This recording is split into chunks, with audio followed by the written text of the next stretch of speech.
Hey Peculiars, it's me, Amanda, the Peculiar Brunette, and today is just a lovely, chilly, misty, rainy day, and it's a perfect day for doing some candle magic. So I thought today, in this candle magic series, I could show you how to anoint and dress your candles to prepare for your candle magic ritual. So let's jump in.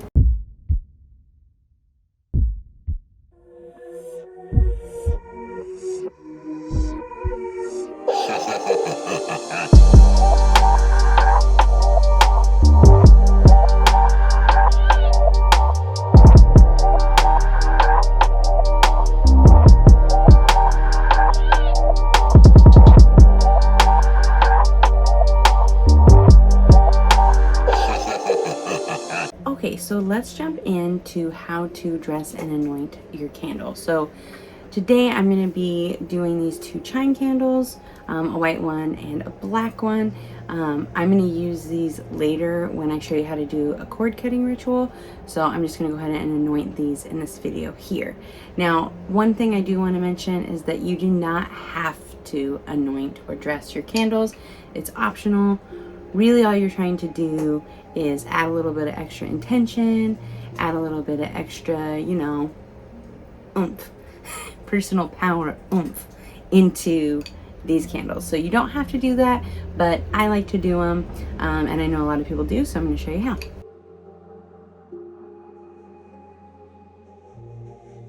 So the first thing that you need to do is cleanse your candle. Now, there's a few different ways to do this. It's totally personal preference.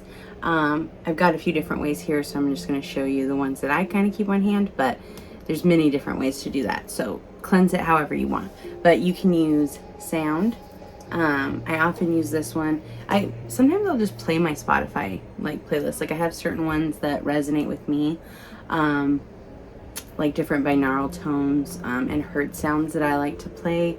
But you can also use like one of these.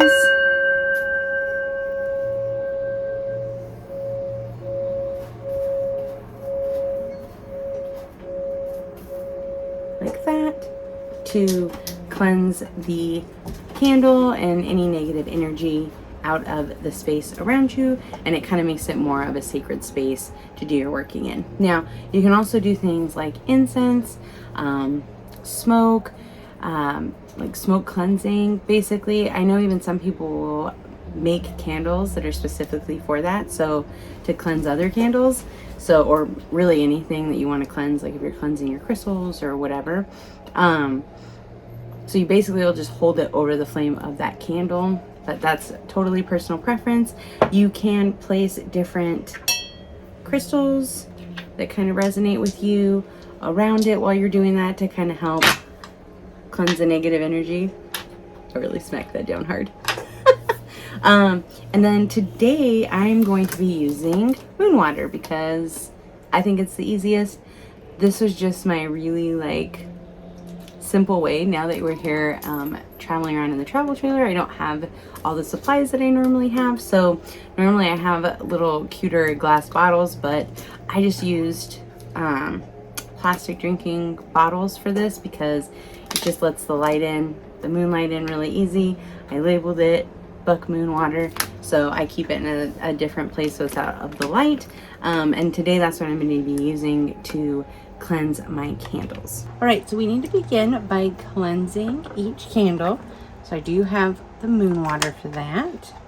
And all you need to do is just take a little bit, oops, way less than that, on your fingertips.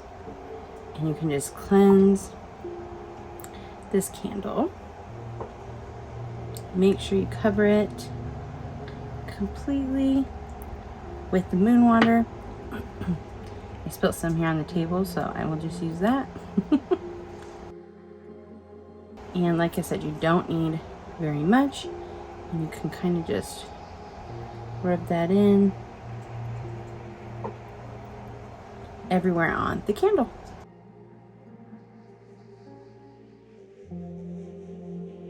All right, so the next step is carving any symbols that you want to put into your candle. So there are many different options to do this, including you could do like Elder Futhark runes, numerology, Celtic Ohm alphabet. You can do like a protection sigil, sacred geometry, a pentagram, magical element symbols, the Theban alphabet, or really any other pagan or witch symbols that you prefer.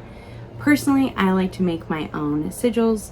They just feel, you know, like I said, I like that little bit of extra oomph of personal intention that I put into it. So that's how I can kind of customize it for myself. Okay, so the next thing I'm going to do is carve any sigils I want to place the intentions of into each candle. So since we're going to be doing a cord cutting ritual with these later, I think I'm going to go ahead and set the intention of this one to be, you know, releasing any negative energies, any evil eyes, anything that's directed towards me. I'm going to release away from me and banish. And then I'm going to use this one to represent anything I want to manifest, any kind of prosperity and abundance to bring that back in towards me. So knowing that that's what I'm going to do with these, I'm going to use the sigils, or any sigils or symbols or whatever I want to carve into this in order to represent both of those intentions. Now, like I said earlier, since I'm going to be using this white one to represent myself, you can add some of your own spit to that, which I'm going to go ahead and do, and we just rub that here on the candle. Now, when you start adding any of the oils, or if you're going to add spit or blood, when you're adding it onto it, you want to draw. So this one, I'm trying to draw in manifestation, prosperity, abundance.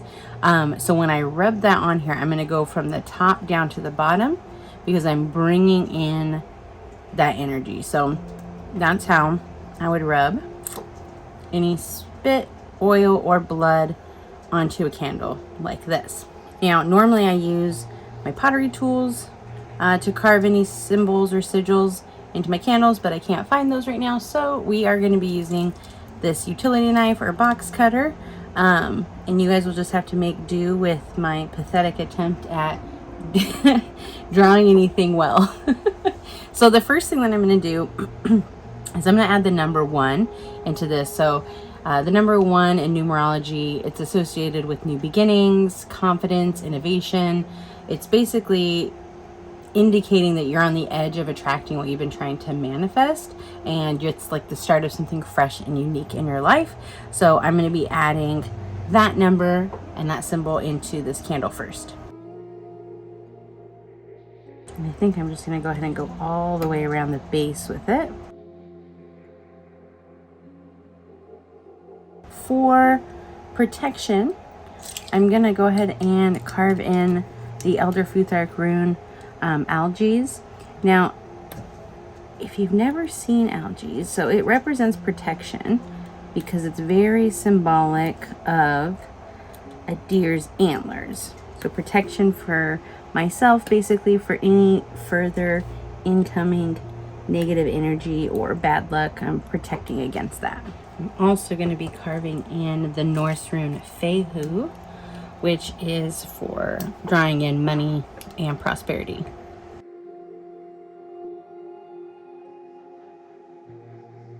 One of the last things I'm going to put in it is the pentagram, basically to represent nature and the 5 elements. And then I'm going to place it within a circle to basically help ward off negativity and safeguard spiritual energy.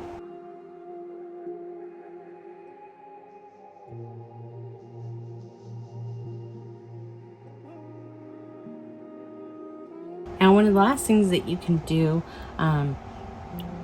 I would do normally, is I would also include my name and my birth date in this because this is going to represent myself. So I'm going to do that off camera, but that's another step that you can do as well. Okay, and so now let's go ahead and add any symbols to this one. Remember, we're going to be banishing and removing things. So one of the first things I'm going to put on here is the Elder Futhark rune Kanaz, which basically is representing the banishing of darkness and bringing forth the illumination of energy and creativity. So I definitely want some of that going on in my life. So I'm going to go ahead and start carving that one in here first.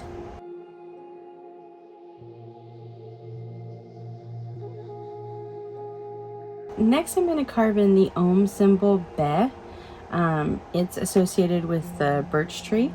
When it's reversed, it represents stagnant and stale energy, basically saying that you're stuck in the past and you need to let go of negative thoughts, negative energy so that you can move forward.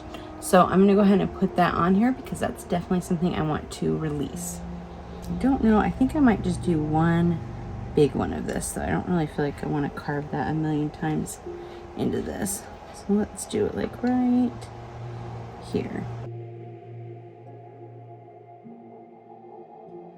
Now remember, these Ohms, Elder Futhark runes, they're all stick straight like this because they were all meant to be carved into things. Carved into trees and wood.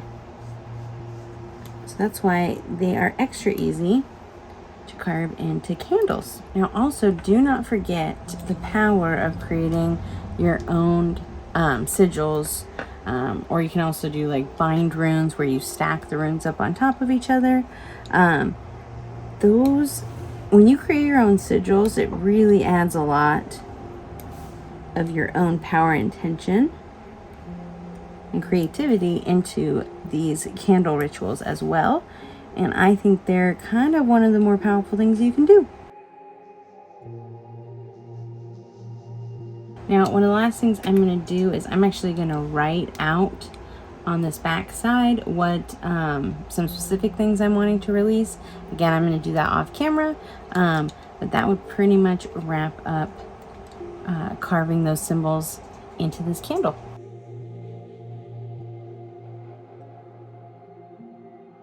Okay, so the next step is adding oils to your candles. Now, you can really use any type of oil. You want to avoid anything that's too flammable, but you can use like extra virgin olive oil, grapeseed oil, jojoba.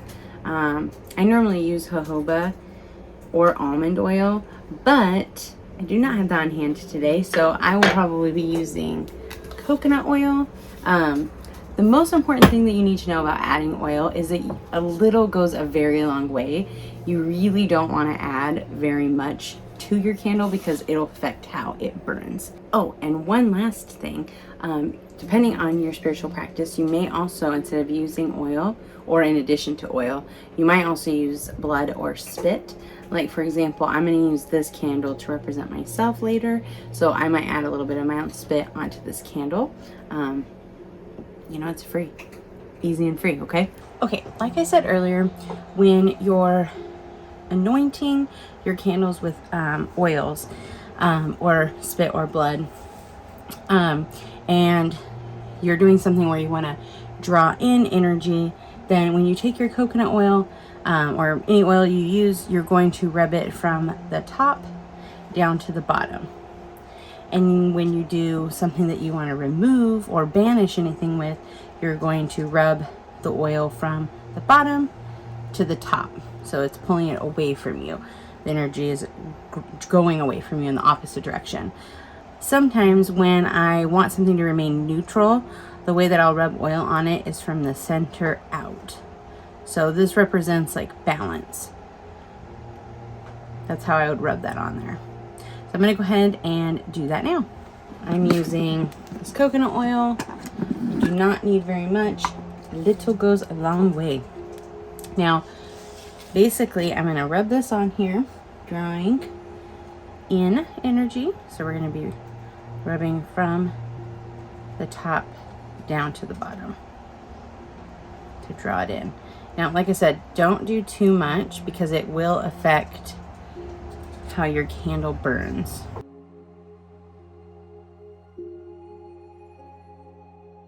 And the very last step is going to be covering your candles in herbs. So you'll basically just want to use any corresponding herbs that resonate with your ritual or spell. So for example, say you want to have, I don't know, love, peace, and good luck, and you're trying to put those intentions into your candle. Lavender might be a good option to cover that candle in, and it helps it burn a little easier, and it just adds a few more intentions into the candle as well. If you're trying to do some elemental work and you're trying to add that into your candle intentions, herbs can be really great for that as well. Because, so for example, the wick, when you burn this wick and the smoke that comes out of it can be great to represent air. The flame is great to represent fire, obviously. And if you add some herbs to it, that's great to represent earth. And a lot of people use the melted wax to represent water. So that can just be another great addition, just a good idea if you're trying to do elemental magic. Now, one of the next things I'm going to do is I'm going to use the mortar and pestle to crush the herbs that I want to put onto my candle. Now, one thing before I do that, I wanted to tell you, if you have any bay leaves are great for petition paper, and they're a little bit more natural. So that's another good option too that I thought of that you might want to use instead of like the parchment paper I had recommended earlier. That's another option. Now, to start with, we're going to do the herbs for the candle that I'm using to call in and manifest prosperity and abundance and call in that energy. So the herbs I'm going to use for that, so first I'm going to use some sage that I dried from my backyard garden, mostly because sage just really makes me happy and it clears out negative energy. And I really just like that this came out of my garden. It makes me happy because I miss it. So there's that one. And the other thing I'm going to add is a little bit of cloves to this, because cloves are really great for protection. I tried before and I couldn't get it to work, but maybe some of you will be luckier than I was. But I think it would be really cool if I could figure out a way to stick these cloves like into the sides of the candle before you burn them. I don't know, I tried melting it like with a lighter, but I couldn't get it to go in very well. But I think if you could, I think it'd be really cool looking. And I just think, I don't know, I imagine this just to be covered with all these cloves. I don't know, I think it would be badass. If anybody knows how to do that, let me know. And then I've got a little bit of peppermint that I'm going to add. Mint is really good for financial prosperity. So next up, I've got some dried dandelion. And I just wanted to add that because, you know, dandelions help make wishes come true. Last but not least, I've got some dried hibiscus flower. And I'm just going to add that in there because it's pretty. And I love the color. And I think it just adds a little bit to it. So just a little bit of joy and happiness. All right, now I'm going to take mortar and pestle. And we're just going to grind that up. Now, you can, you know, be as lax about this as you want. I like to really take this time to really focus, slow down, play some music, and just really like think about the intentions that I'm trying to infuse into my candle. Think about the outcome that I want to have, and really concentrate on feeling the happiness that I'm trying to draw in. Really focus on feeling like what that feels like on the inside. Feeling confident knowing that it's on its way. Now, normally I would add that directly to the candle. I'd oil it and add it to the candle at that point. But for the purposes of this video, I'm going to go ahead and dump this out onto a paper plate just for the short term. And I'm going to use that to roll here in just a little bit. I'll set that to the side for now. So I'm going to kind of do this one, since this one is, you know, banishing things that we want to remove away from us. I'm going to kind of do it a little bit like the return to sender egg cleanse that you kind of see on TikTok all the time, but I'm going to kind of use those same ingredients. So first off, I've got some garlic powder. I'm going to sprinkle that on there. That is for my own protection. I'm going to use some spicy seasonings. You can use things like paprika, black pepper, red, oh, I'm gonna go get some red pepper chili flakes actually. That'll be cool. I think I have some. I'll have to go look. But for right now, I'm gonna be using the Cajun Blackening Seasoned Blend that I got from World Market. But it's pretty spicy and it works pretty good. Oh my God. Whoops, I don't need that much. Okay, we don't need that much. Like, good Lord. But this is gonna be a spicy one. The last thing I'm going to do is pepper. Just, you know, add a little bit of flavor, add a little bit of spiciness. Okay. I'm going to mix that together here. When you use the really spicy ones like this too, make sure not to touch it with your fingers. And then put it in your eye because it'll be problematic for you. Anointing herb ASMR.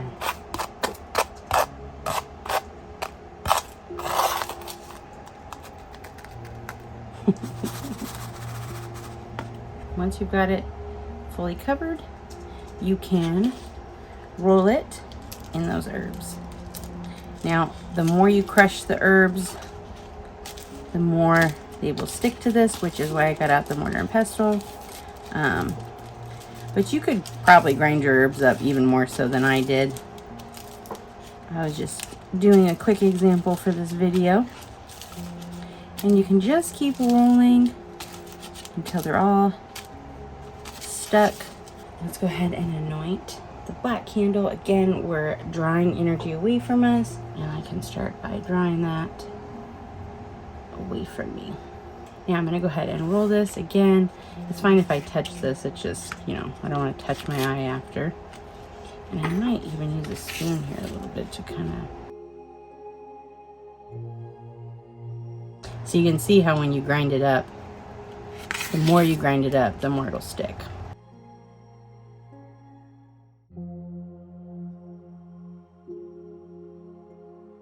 All right, I was just gonna stop the anointing tutorials there, but I had a few of you email me and ask me about two specific candles. So the first one is you guys wanted to know specifically how to anoint a tea light. Now, the tea light, I mean, as with all the other candles, you don't want to use too much oil or it will affect the burn of your candle. So I might use maybe a little bit, just a touch of oil if you're going to do something like this, and just really just lightly smear it on there, and then you can go ahead and sprinkle your herbs just on the top of that, and then you can light your candle that way.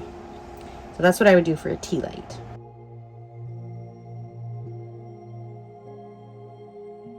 Now, the other candle you guys asked me about wanting to know specifics on anointing it was the 7-day candle. So there's two ways to do a 7-day candle. One, you can do it kind of like I just did with the tea light, where you just get a very light amount, small amount onto your fingertips, and you can just rub it kind of on the top of the base there very lightly. Like I said, it does affect the flame. Which will come up later when we do the candle flame interpretations. But another way to do it is basically using any kind of like a rod or metal skewer, basically. I normally use a shish kebab skewer, but I do not have any on hand right now. You can use like a chopstick, a dowel, a letter opener, a screwdriver. I looked around my kitchen to see what I could try to find today. I got the like blender thing, and then I got one of these metal wooden spoons to see if I can just kind of show you. I don't know if this is gonna work. Like I said, I never used these before. Basically just want to press down. Oh, this works pretty good. So you press down. It does not have to go all the way down to the bottom of the candle. The farther you can get it, the better, but you know, even if you get it just like an inch down, that's totally fine. So I would just continue doing this. Now, it's common to do an odd number. I don't know why. If anybody knows why, tell me down in the comments. I'm not sure why. I like to correspond with any numerology, like intentions I have going on. So that's how many holes I'll normally do. Total personal preference. And then this is just so basically now when you go and you add your oils. So I've got, you know, coconut oil here, but maybe you're going to use something else like an essential oil. You can also mix those together, fill those holes with your oil. Now, I wouldn't, like I said, I normally do this with almond oil or jojoba oil. So that pours a little bit better. I don't have those on hand right now, so I just have like the coconut oil, which doesn't really pour quite well. But what I'd do is I would pour those into these holes, and that would anoint them. I hope that helps. Oh, and then also too, another thing is before I put the jojoba or almond oil in it, I mix it with the herbs I want. So then they're just all in there together. And then maybe I'll sprinkle a few final ones on top. All right, I hope that this video has been helpful in teaching you how to anoint or dress your candles. If you have any questions for candle magic or just in general, make sure and pop them down below so that I can make sure and include them in this candle magic series. Lots of love to you. And remember, as always, stay peculiar.